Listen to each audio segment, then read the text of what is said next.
L'UEMOA, l'Union économique et monétaire ouest-africaine. L'UEMOA, 8 pays, un destin commun, un espace économique harmonisé, ouvert et concurrentiel. L'UEMOA, votre guide au cœur de l'Afrique, des grands événements et des grandes mutations sur Africable.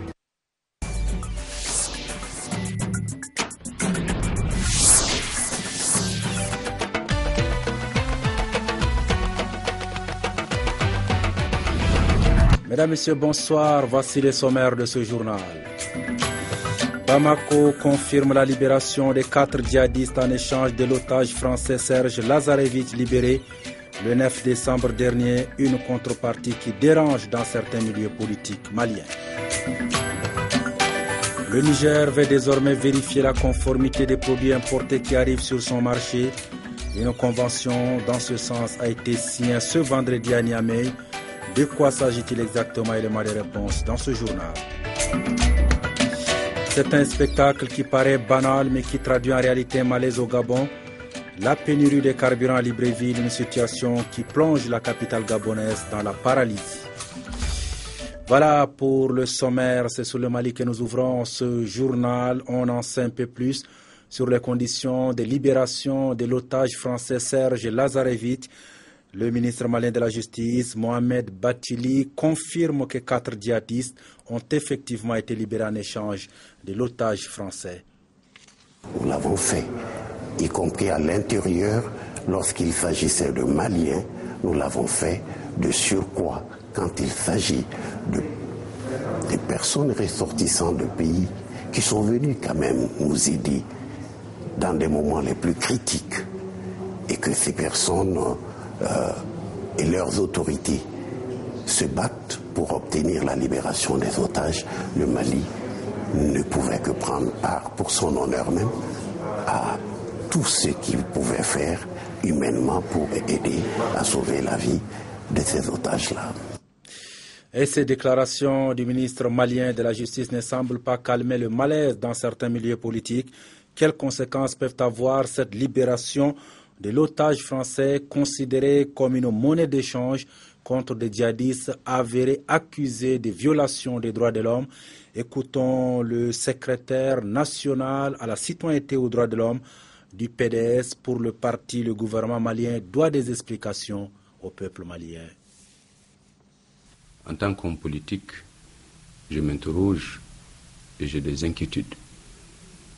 J'ai des inquiétudes parce que vous avez au Mali un gouvernement qui clame à tout bout de champ qu'il est respectueux de la séparation des pouvoirs. Respectueux de la séparation des pouvoirs, donc sérieusement scrupuleux de la non-immixtion du judiciaire dans le législatif, de l'exécutif dans le judiciaire, ainsi de suite. Il se trouve malheureusement que voici des personnes qui sont mises en cause pour des crimes graves de terrorisme, voire même de génocide souvent, de meurtre, d'assassinat, qui, de but en blanc, se retrouvent à être mis en liberté. Nous attendons à ce que ce gouvernement s'explique au peuple du Mali, qu'on nous explique pourquoi, pour sauver la vie d'un Français, il faille passer le ponge sur celle d'autres sur celle de Maliens. Mais surtout, ce qui nous importe, nous, au niveau de notre parti, du Parti pour le développement économique et de la solidarité, c'est que le rétablissement de l'honneur du Mali ne soit pas un vain mot. Que ça ne soit pas quelque chose, comme on appelle, qu'on distribue, pour reprendre les expressions même de son auteur, comme des sentiments mièvres à l'encan. Non. Il faut que ce soit véritablement de la réalité. Il faudrait que les parents des personnes qui ont été assassinées par M. Wadossan, que ces gens sentent qui sont aujourd'hui orphelins, que ces parents sachent que leur république est leur père. Le Burkina Faso a célébré ce jeudi le 54e anniversaire de son accession à l'indépendance. Son ambassade au Mali a organisé une cérémonie à cet effet. De nombreux invités ont pris part à cette fête organisée donc par le personnel de l'ambassade du Burkina Faso à Bamako. Outre l'aspect festif de la cérémonie, la situation actuelle au Burkina Faso a été également évoquée. Les détails avec Djibrila Maïga et Cheikh Tidiane Koulibaly. D'habitude organisée dans l'enceinte de l'ambassade, cette année, la traditionnelle fête nationale a été délocalisée car s'est déroulée dans la résidence de l'ambassadeur en présence de plusieurs invités, dont quelques membres du gouvernement malien et du corps diplomatique. Une occasion pour le diplomate burkinabé de remercier les autorités de son pays d'accueil, mais également de revenir sur les liens séculaires entre les deux pays. Les relations entre le Burkina Faso et le Mali, bien que séculaires, restent fortes et se renforcent au fil du temps.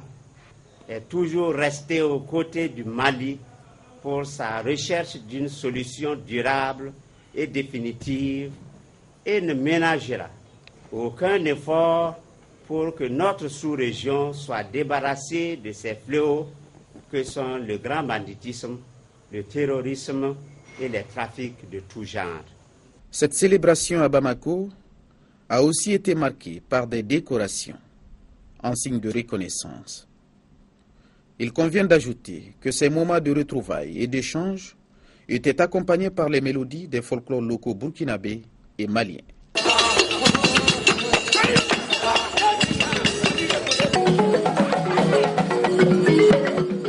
Cette commémoration a été placée par Ouagadougou sous le thème « Rôle et responsabilité des collectivités territoriales pour l'émergence du Burkina Faso ». Pour mémoire, cette célébration de la fête de l'indépendance a revêtu un sens particulier, car elle intervient au lendemain de l'insurrection populaire qui a conduit à la démission de Blaise Compaoré, qui durant 27 ans avait toujours présidé les festivités. Autre célébration à Bamako, celle du 81e anniversaire de l'empereur du Japon et le 25e anniversaire de son accession au trône. Les commémorations ont eu lieu à la résidence de l'ambassadeur du Japon à Bamako en présence de plusieurs personnalités. Reportage Abdoulaye Maïga, Malik Baye, commentaire Aminata Mariko. C'est par l'hymne national du Mali et celui du Japon qu'a commencé cette cérémonie officielle marquant la commémoration du 81e anniversaire de Sa Majesté l'Empereur du Japon en la personne de Akihito. Aussi, voudrais-je saisir l'occasion que m'offre cette cérémonie pour saluer la qualité remarquablement étroite et dynamique de nos relations d'amitié et de coopération avec le Mali, depuis l'ouverture de notre ambassade à Bamako, depuis 2008. En effet, le Japon, par le biais de son programme de coopération avec le Mali, a apporté son soutien dans plusieurs domaines, notamment l'éducation, l'agriculture, la pêche, l'hygiène et la santé. J'ai le plaisir de vous annoncer que le gouvernement du Japon a décidé, le 9 décembre 2014, lors de son conseil de cabinet, de financer le projet d'appui au renforcement des capacités opérationnelles de l'École nationale de police Bamako, d'un montant d'environ 4,5 millions de dollars américains, soit environ 24 milliards de francs CFA. Cet instant de choix et de partage qui a regroupé des grandes personnalités du Mali et du Japon témoigne la parfaite collaboration entre les deux nations. Voilà, vous l'aurez compris, c'était plutôt un commentaire d'Albertine Dotse sur les images de nos reporters Abdoulaye Maïga et Malik Mbaye. La résidence du chargé d'affaires de l'ambassade des États-Unis d'Amérique au Mali a également servi de cadre ce vendredi à la prestation des serments des volontaires du corps de la paix. Ils étaient 6 à prêter serment, marquant ainsi le début de leur activité au Mali. Reportage Fatoumata Togola, Daouda Doumbia, commentaire Aminata Mariko. Le corps de la paix du Mali vient d'accueillir 6 volontaires appelés Peace Corps Response. Ce sont des volontaires ayant servi en Guinée et dont la mission a été interrompue en août 2014 pour cause d'Ebola. Ces volontaires sont affectés dans des secteurs complémentaires à ceux des Peace Corps, notamment l'éducation, l'environnement, la sécurité alimentaire, la santé, le développement des petites et moyennes entreprises, l'eau et l'assainissement. Aujourd'hui, nous sommes rassemblés pour soutenir les nouveaux membres de l'accord de la paix qui sont venus des États-Unis pour travailler avec les Maliens pour augmenter le développement du Mali ici et aussi affirmer le retour de l'accord de la paix qui marque aussi le retour du Mali comme un pays dans lequel les volontaires américains puissent travailler. Ils assistent également les communautés locales dans les initiatives de prévention de maladies et dans la formation de l'usage des nouvelles technologies de l'information et de la communication. Pour l'année 2014, tous les volontaires de Corps de la Paix seront affectés dans la région de Sikasso. Je suis volontaire du Corps de la Paix avec la santé publique, en particulier avec l'alimentation pour les enfants. Et je vais travailler avec Save the Children. À Nukrala, moi et mon homologue, on va travailler ensemble. C'est un homologue malien, il vient de Mali. Nous allons travailler ensemble pour que nous puissions améliorer l'alimentation des enfants. C'est un nouveau projet, alors on va commencer avec la planification de comment on peut gagner l'information.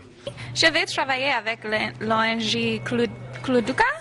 Avec les stratégies, la sanitation de l'eau, oui, et travailler avec la construction de latrines dans les places publiques et les places avec beaucoup de gestation, oui, pour prévenir les maladies et améliorer la sanitation et l'hygiène. C'est ça. Les volontaires sont soumis à une formation linguistique, culturelle et technique intensive dispensée par un personnel malien hautement qualifié.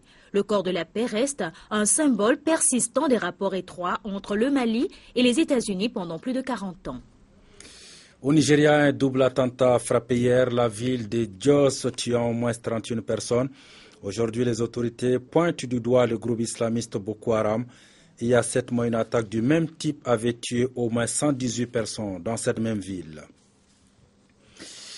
Autre titre de ce journal, signature ce matin à Niamey d'un contrat de sous-traitance des services d'inspection et de vérification des produits importés au Niger. Contrat signé entre l'Agence nationale de vérification de conformité aux normes et 2 sociétés européennes. Avec ce contrat, le Niger rejoint ainsi les pays soucieux des qualités des produits à offrir à leurs citoyens. Sarki Aboubakar, Aruna Adamou avec notre bureau à Niamey. Cette signature de contrat de sous-traitance entre l'Agence nationale de vérification de conformité aux normes et les sociétés Intertech et LGS marque un tournant décisif dans la vérification de conformité des produits et services aux normes et règlements applicables au Niger. Comme vous le savez, dans le contexte actuel de la libéralisation des échanges, le risque de circulation et d'importation des produits de contrefaçon et de mauvaise qualité est très élevé. Du reste, il est connu de tous que notre marché national est inondé de produits de qualité douteuse en provenance de toutes les régions du monde. Ce sont donc ces activités d'inspection, de vérification et de délivrance des certificats de conformité qui sont l'objet de sous-traitance avec les sociétés Intertech et SIS. Le Niger devient ainsi le premier pays ouest-africain à implémenter un tel programme pour la certification des produits importés. Le programme d'évaluation de la conformité des produits pour lequel la LGS s'engage aujourd'hui, aux côtés de l'AVCN, est une solution conçue pour s'assurer que des produits spécifiques répondent aux exigences techniques et aux normes établies par un organisme de régulation du pays importateur. Le programme consiste à vérifier la conformité du produit avec les exigences des normes applicables et régulations techniques. Le programme soumet les produits à un examen particulier qui procède de l'inspection avant expédition, de la vérification, des analyses et des essais rigoureux et réguliers, ainsi que de l'audit des procédés et systèmes de fabrication. La mise en œuvre de ces contrats de sous-traitance n'engendre aucun frais pour l'État du Niger, mais également pour les opérateurs économiques importateurs de marchandises. La lutte contre Ebola se poursuit en Afrique de l'Ouest. La Sierra Leone l'a annoncé aujourd'hui, l'interdiction de toute célébration publique de Noël et du Nouvel An pour éviter les contaminations. Les autorités précisent que des militaires seront dans les rues pour y empêcher toute festivité. Voyons maintenant cette image qui nous vient du Gabon, Libreville en panne sèche, une pénurie de carburant qui paralyse la capitale gabonaise. La raison de cette crise durement vécue par les usagers serait le fait d'une nouvelle grève des employés du secteur pétrolier de Port-Gentil. Explication Ismaël Obianz et Thierry Mensa avec notre bureau à Libreville. Le doigt en vertical d'un pompiste qui signale que son essencerie est à sec et des mains en horizontal de quelques usagers qui sollicitent des taxis. Le spectacle est banal mais traduit un malaise perceptible dans la ville. Les premières victimes de la pénurie de carburant à Libreville sont des piétons. Cette situation est catastrophique. La preuve, c'est que depuis 2 jours, je fais presque 45 minutes pour avoir un taxi lorsque je sors ou lorsque je vais au boulot au matin. Comme ce matin, je fais presque depuis 5h30 du matin jusqu'à midi. J'ai trouvé un peu seulement de litres. Un peu, c'est-à-dire combien de litres? J'ai trouvé au moins 15 litres. Avec la crise, certains responsables de véhicules ont dû revoir leur organisation sur le plan professionnel et familial. Je donne des cours à l'université, je dois venir au bureau et il y a d'autres choses à faire, déposer des enfants, donc c'est assez restrictif. On est obligé d'essayer de faire des plans, voir comment on peut essayer de répartir les tâches avec madame, c'est compliqué. La pénurie ne touche pas que les clients de station-service, même les pompistes en ressentent l'impact depuis une semaine. Vous n'avez pas quitté chez vous le matin, venez vous asseoir et dire à chaque fois il n'y a rien, il n'y a rien, il n'y a rien, donc nous sommes contraints de rester à la maison et ça nous pénalise en fait. Ça nous pénalise. On ne sait pas jusqu'à quand ça va durer. Nous ne sommes pas informés, il y a un manque de communication. Donc on nous dit qu'il y a grève et que même au dépôt là-bas, il n'y a plus de carburant. Il fallait que vous avez rassuré certains automobilistes qu'il y aura le carburant d'ici là. D'ici à là, oui. C'est ce que le chef du station nous a dit. Pourtant, les responsables de stations-service ne seraient pas si bien renseignés sur l'issue du calvaire. Mais on subit beaucoup de pression avec les clients. Vous pensez que vous pourrez être livré quand? Vous pensez que vous pourrez livrer quand? Je ne sais pas, aucune idée. C'est la direction qui décide. Le carburant, c'est un produit d'appel. Quand il y a le carburant, les clients rentrent, même s'ils veulent payer d'autres produits. Mais néanmoins, quand il y a le carburant, il y a l'activité. Le Gabon a déjà été touché par un mouvement similaire il y a quelques mois, une autre grève qui avait laissé le pays au bord de la paralysie. Retour au Mali où la République bolivarienne du Venezuela a mis à la disposition du pays 150 bourses d'études sportives. L'annonce a été faite ce vendredi au cours de la signature d'un protocole de coopération entre l'ambassade du Venezuela et le ministère malien de sport. Reportage Yacouba Dansoko, Malik Baye. Cette signature de programme de coopération entre le Mali et le Venezuela traduit les bonnes relations entre les deux pays. C'est aujourd'hui que l'accord officiel sera signé. Mais déjà, il y a 1 mois, il y a 3 mois, il y a un processus de sélection de boursiers qui avait été opéré. Des boursiers sélectionnés. Aujourd'hui, nous sommes là pour vraiment assurer le peuple malien que le Venezuela vraiment ne fera jamais d'eau au Mali.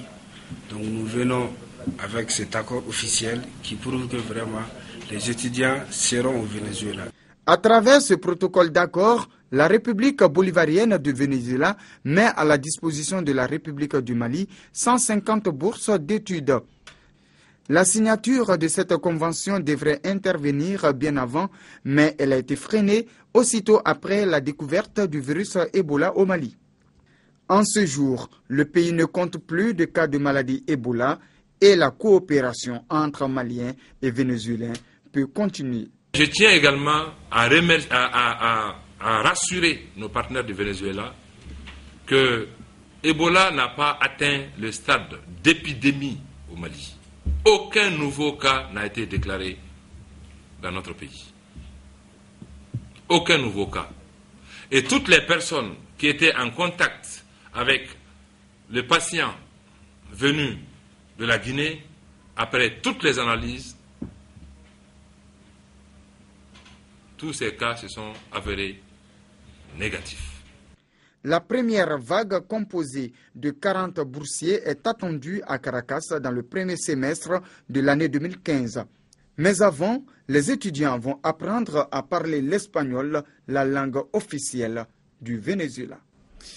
Avant de refermer ce journal, voyons cette nouvelle réjouissante femme africaine engagée, symbole d'espoir pour la jeunesse du continent. L'actrice et chanteuse malienne Fatoumata Diawara a été décorée chevalier de l'ordre des arts et lettres de la République française.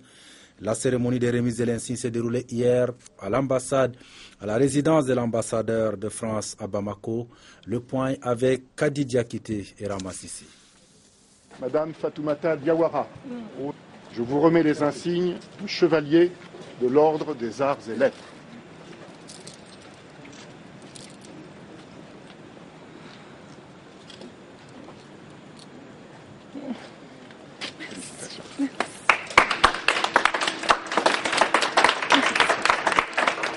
Créé en 1957, cet insigne récompense les personnes qui se sont distinguées par leur création dans le domaine artistique ou littéraire ou par la contribution qu'elles ont apportée au rayonnement des arts et des lettres dans le monde.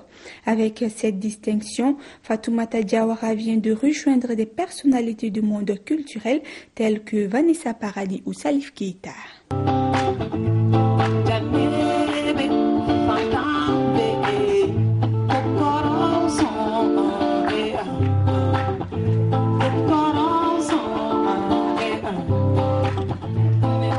Jeune artiste accomplie, engagée pour la paix, militante des droits des femmes et des enfants, Fatoumata Diawara incarne aujourd'hui l'espérance et la confiance pour la jeunesse malienne et africaine. Je suis très ravie, très honorée de recevoir ce prix. Je suis très ravie surtout par rapport au message qui est derrière ce médaillon. C'est pas pour Fatou ce médaille. Moi je le vois pour la jeunesse africaine, pour la nouvelle génération africaine. Je parle aussi de la femme. Je veux que les hommes aident la femme à se positionner. Nous sommes comme une table. La terre est comme une table. Nos sociétés sont comme une table. Notre continent est comme une table à 4 pieds. Mais aujourd'hui, le pied des femmes est comme ça. La majorité des femmes ne savent pas comment se défendre, comment se battre pour leur pays. Et le jour que les femmes seront debout, bien droit avec l'épaule des hommes, on aura la stabilité de l'Afrique à jamais. Selon l'ambassadeur de France au Mali, Fatoumata Diawara est un pont entre la France et le Mali. Fatoumata Diawara, c'est à la fois une merveilleuse artiste, c'est une chanteuse avec une voix sublime, c'est une femme africaine qui défend des valeurs universelles et c'est pour moi, français, le bonheur aussi de remercier un pont entre la France et le Mali. Lors de cette soirée, quelques instants de silence ont été observés à l'honneur de Fontani Touré, artiste musicienne décédée le 3 décembre dernier en France. Voilà qui met fin à cette édition. Merci à vous de l'avoir suivi. La suite du programme tout à l'heure à 20h30. À votre avis avec cette question, quel système politique convient-il pour l'Afrique? À 21h30, Afrique Info première partie et à 22h15 la suite de votre feuilleton Saloni. Passez d'excellents moments en notre compagnie. À demain.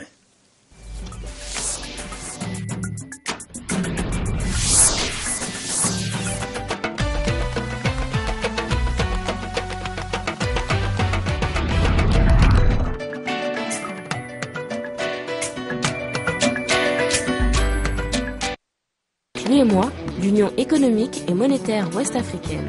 L'UEMOA, 8 pays, un destin commun, un espace économique harmonisé, ouvert et concurrentiel. L'UEMOA, votre guide au cœur de l'Afrique, des grands événements et des grandes mutations sur Africa.